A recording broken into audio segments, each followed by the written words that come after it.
So this is Baruch Fleischman here at the Tikkun Elevator Kollel. We got into this concept of the Sea of Wisdom, which is called in Hebrew the Yam Sea of Chochmah. So I thought that Chochmah, wisdom, and Chochmah, wisdom is just too small of an idea compared to what Chochmah is. Chochmah is really the Reishis Chochmah.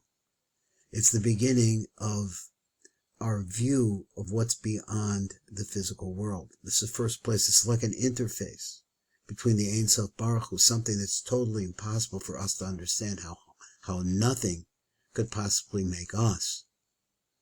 But at Chochmah, then you had the first revelation of what that connection that is between us and the world of non-physicality.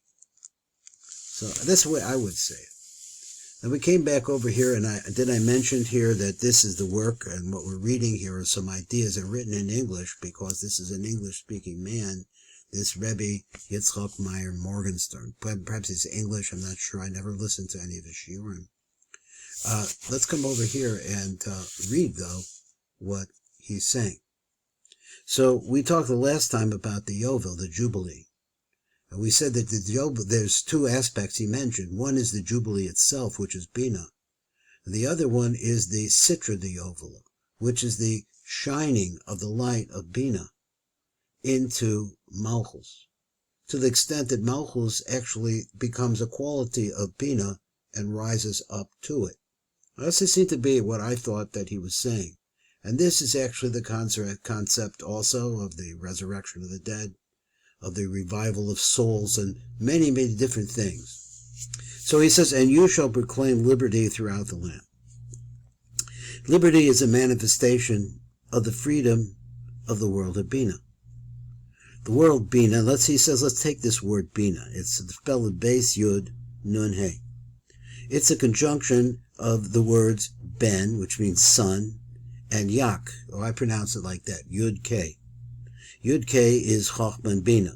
So it's a son of this combination, because actually the truth is that Chochmah and Bina always appear together. We say that Chochmah is Panimi, is inside of Bina. Here's the concept of a godly force inside of everything. It really explains a lot of what's going on. A person must escape from slavery to freedom. Slavery is the state of living like a servant who serves only because he wants to receive reward. This is not like a son who searches through the king's treasuries. When we said that in the last year, he said the son is really privileged to whatever his father has, because a son is familiar and free to roam through all of the chambers of his father's treasuries, and does not serve just because he stands to gain. We must proclaim liberty throughout the land then, and merit the true freedom of the son who freely searches through his father's treasuries. Now, what is this metaphor?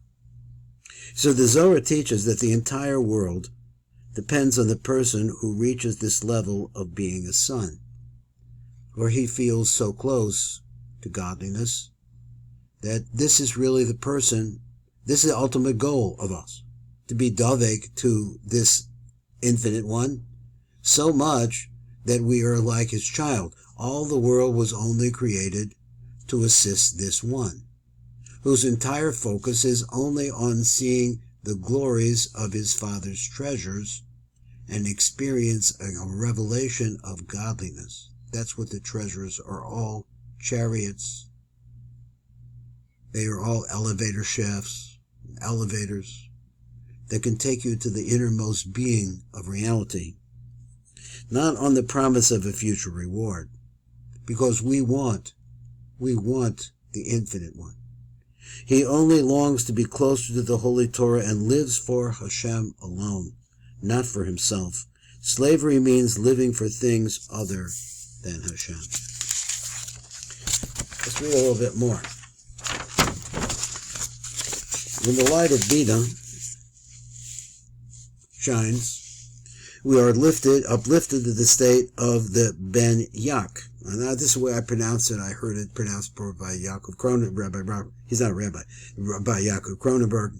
That's the way he used to pronounce these two letters. He said, Ben Yak, the two names, a son of God, and proclaim liberty throughout the land. We become truly free of our desires and self-interest, our constant enslavement to ourselves, and seek only to cleave to the supernal light. This is what breaks down the Sitra Achra. So the last part, probably important. We are constantly enslaved to ourselves.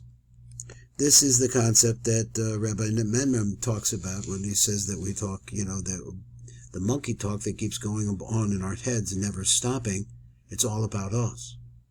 It's possible to get to a level where one only seeks to cling to the supernal light. That is the light beyond your physical thoughts. This is what breaks down the Sitra Achra. If you can do that, it draws a tremendous amount of holiness away from the Sitra Achra.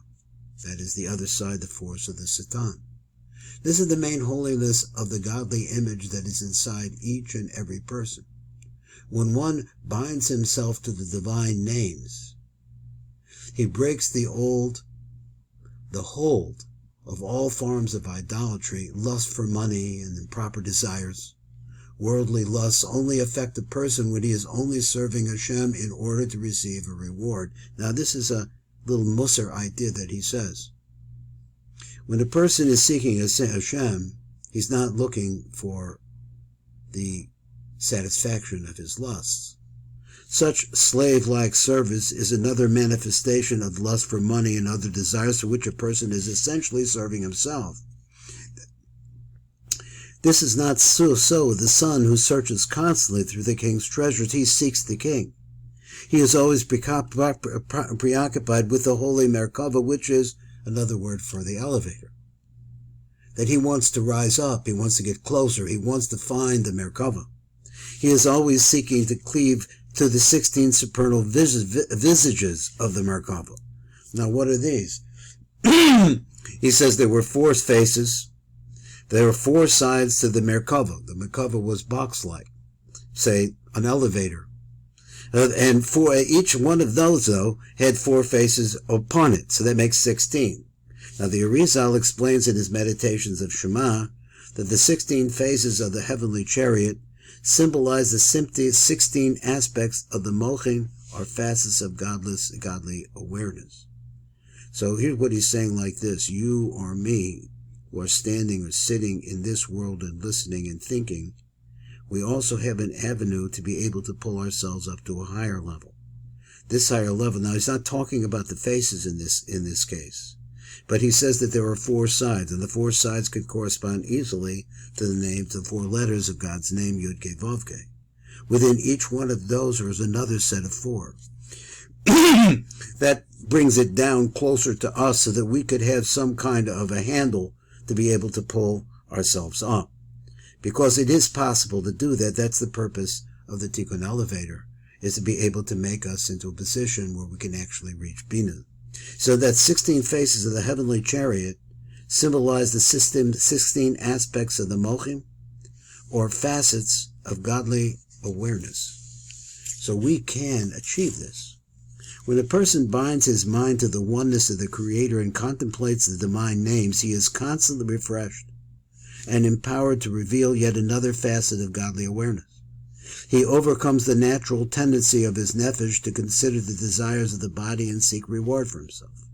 When he is busy searching through the king's treasures, searching for his ultimate source, he knows that his physical body is only a kind of living dialogue of his higher soul. Instead of focusing on the physical image, he turns his attention to his truer spiritual form. Now this requires elucidation, which I'm going to give you real briefly. A spiritual form with the word Tselem, that says like the Tselem, but it's Tselem Elokim Baro Sam. So we were created like Tselem. Over there, Tselem is to mean image. But actually in Kabbalah, Tselem means light, but not by itself. It says like this: there are 3 different forms of the light. One is called the Tzadid Tzelem, one's called the Lamed Tzelem, and one's called the Mem Tzelem. Now, it's developed in the Ari in different ways, and he goes through different kinds of ideas. But as the light enters into us, it comes in the form of a tzelem. So the tzelem is first, the Sadi refers to the interior light. That's like our neshama. Because that is the word neshama. There is a neshama within it. So then what are the Lama the men? They're called makifim. Because some of the light of godliness is too well, I hesitate to say too big. It's not that it's big in size, it's too powerful of nothingness, because the light of Hashem is not physical, and we are. That light can't really come into us. So some of it comes into us and it comes out. That's called the Lamed Tzalem. But some of it is so great and so powerful in itself, in its essence, that it can't come at all, and it stays at a complete distance and shines on us from a distance. That's the Tzelem. The name for which alludes to various and ever-expanding types of awareness and dvekus. Let's go on, and I don't want to make this too long, so we'll read a couple more. The path of the contemplation that unifies the ways of Chochmah, Bina, and Das, which Kabbalists pronounce this word Chabad. Lubavitch obviously calls it Chabad. So different in pronunciation, but I've always heard it stated as Chabad. Is followed by first focusing on nullifying himself before Hashem. So this is the way, if you want to be able to reach the Tzelem and go beyond the Tzelem. So you have to be able to do this, nullify himself before Hashem. This is the way of Chochmah. Then he meditates on the fire of Bina, which is yearning. This binding of oneself to the Mochen of Chabad is tersely expressed in this pasuk. He says, Ir v'kadesh min shemaya nachis. Now, I translate this different than what he did, but let's say Ir is concept of arousal, of his urvis. Ir v'kadesh, something separated in holiness. Min shemaya nachis, it comes down from Shemaya, which has come from a higher place, of Shemayim. Now, he translates like this. The Ir, an angel, a holy one descended from heaven. So he says the initials of this phrase spell the word Shimon, which has to do with, of course, the tribe of Shimon, Simon, the significance of which becomes clear down below. He's going to explain what this means later on. One yearns with the fire of Bina. So he says that like this. If you look at your life, there is, no matter how much difficulty that you see yourself in, there is an opening there to be able to arouse the fire of Bina. It always is like that, because trouble leads to desire to try to solve the problem. The problem is coming from Hashem, and Hashem gives you a hook that you could use to be able to get out of it or to see it, but it's not easy. So he said, one yearns, and this is the concept of yearning for God to help you. This is the aspect of Ir. That's as it being wide awake. It's the wide awake angel. It's the awakening angel, and nullifies himself through the path of holy Kaddish to sanctify yourself, make your life different. That's called Chochmah.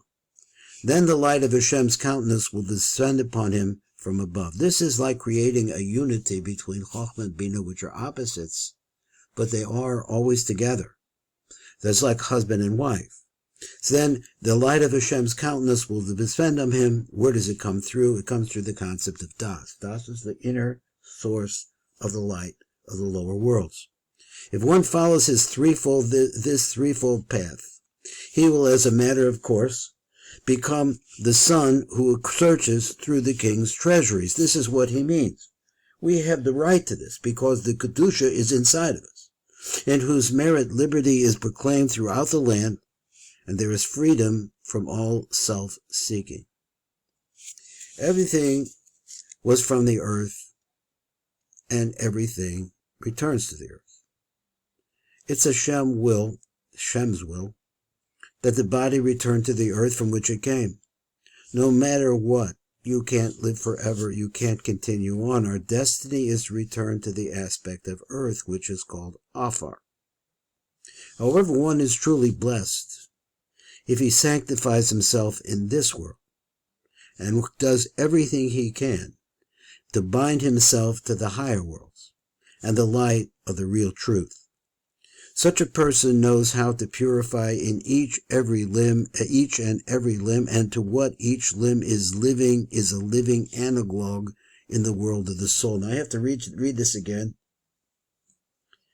He says, it is possible that a person sanctifies yourself means to separate yourself by doing the commandments, and trying to imitate and absorb within yourself the ways of the Almighty in this world. By sanctifying yourself in this world, and that what does what? And binds himself to the higher worlds, okay? As a result of doing that, there's an automatic ability to grab onto the higher worlds if you have the kavanah as you are doing the commandments. And the light of the truth goes along with it. Such a person knows how to purify, and this is the part where I didn't really follow 100%, each and every limb, and to what each limb is a living analog in the world of the soul.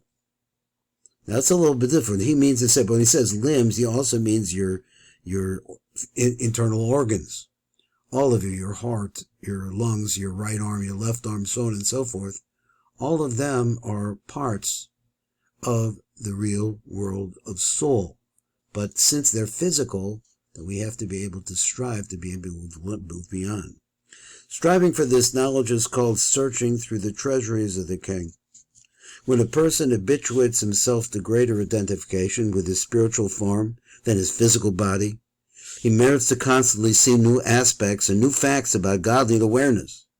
He sees them opening up before him at constantly higher levels.